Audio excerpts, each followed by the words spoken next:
So while I'm at it, I might as well do a little like mini review slash bit of advice for anyone looking at getting either heated gloves or heated grip. The heated grips are very convenient. They there's no wires flapping around. There's no inconvenience like that. They're quite more difficult to install than heated gloves. Watch a couple of videos on YouTube on how to install them first before you give it a go, because that gives you a lot of useful information. They heat the inside of your hand quite nicely. However, they leave the outside of your hand quite exposed, and you end up having hot palms and cold knuckles and outer fingers. There's not really much you can do about that apart from buy heated gloves.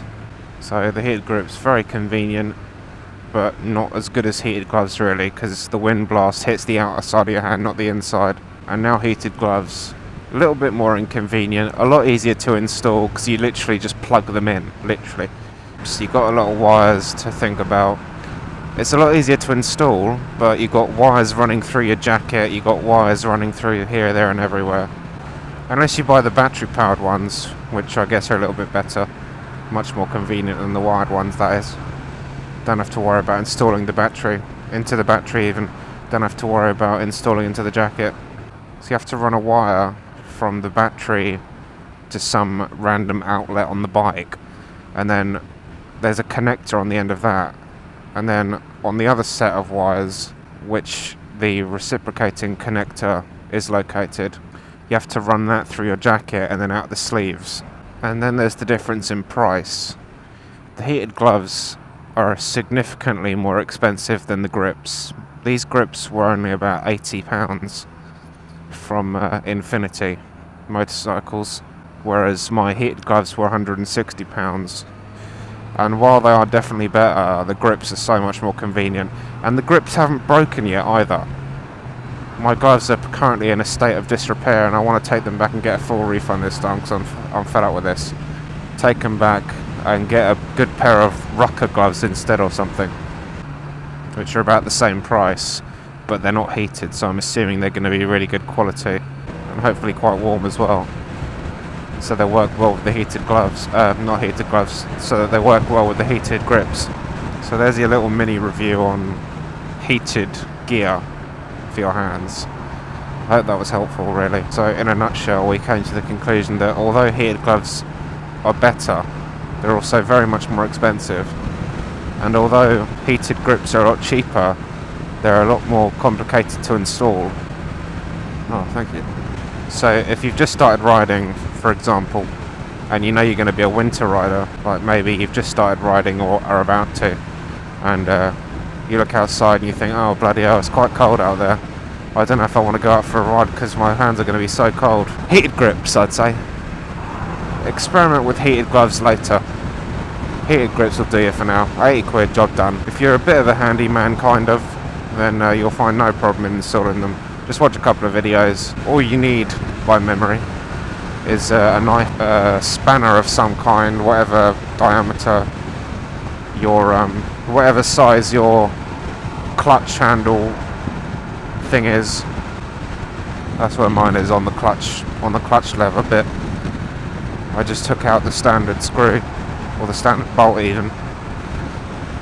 And the grips come with extended bolts for the handlebars for that exact reason. So you can take out the clutch bolt holding on the clutch assembly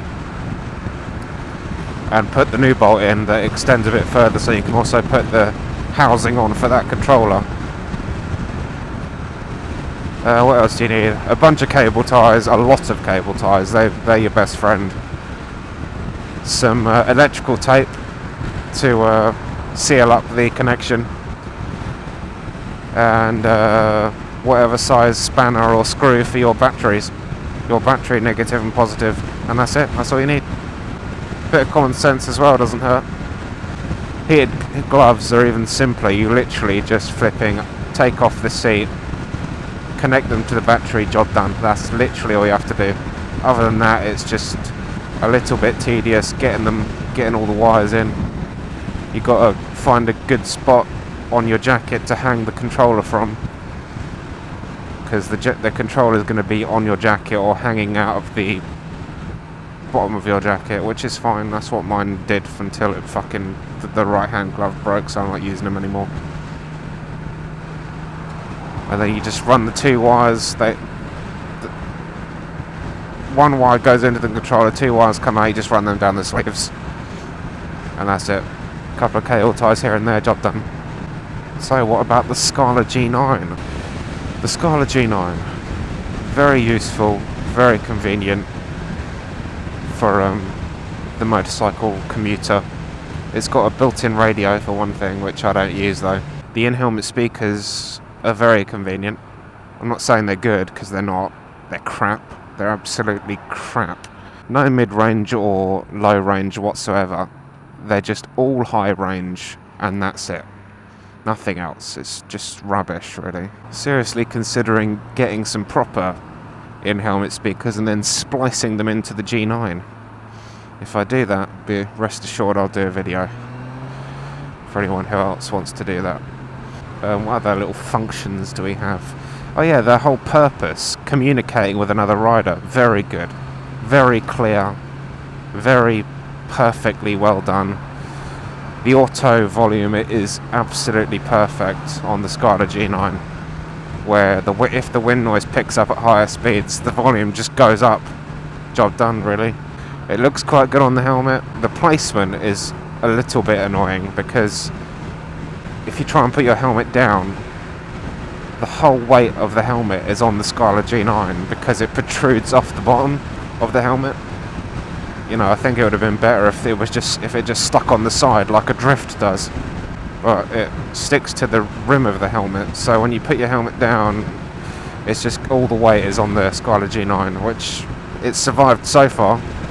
A few months of use now, a couple of months of use now, and it's survived. It's quite a sturdy, well-made piece of kit, the housing. So I may have done something which is a little bit possibly silly. If you watched the last vlog that I did, my first vlog, you would have seen my little explanation about exhausts on the Yamaha XJ6. And the FZ6R also, yeah, I forgot to mention that. It's just the same bike, it's just in America. They call it the FZ6R. And I said about the full exhaust system being a no-go for restricted XJ6s or FZ6Rs.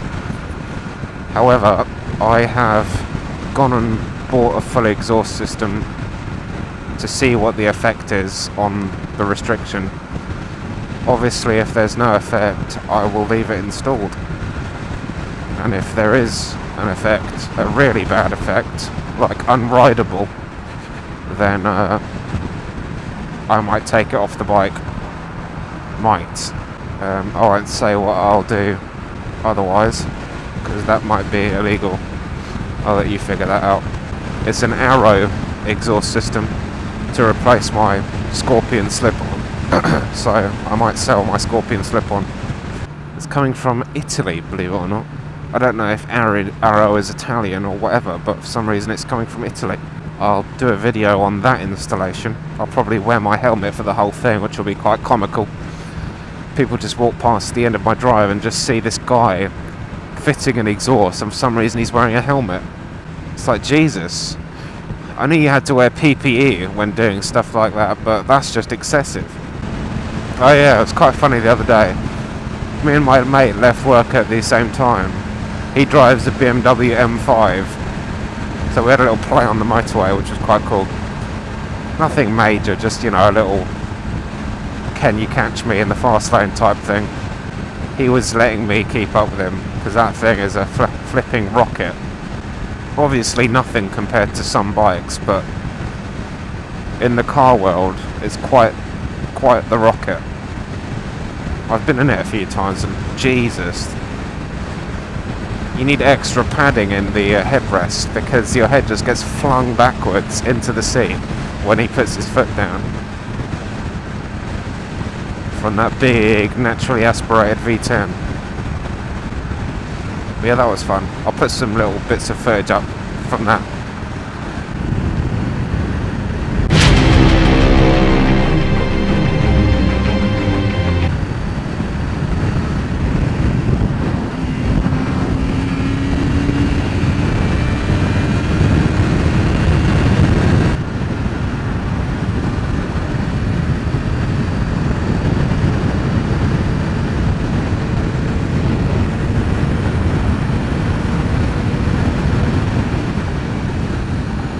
You little bitch.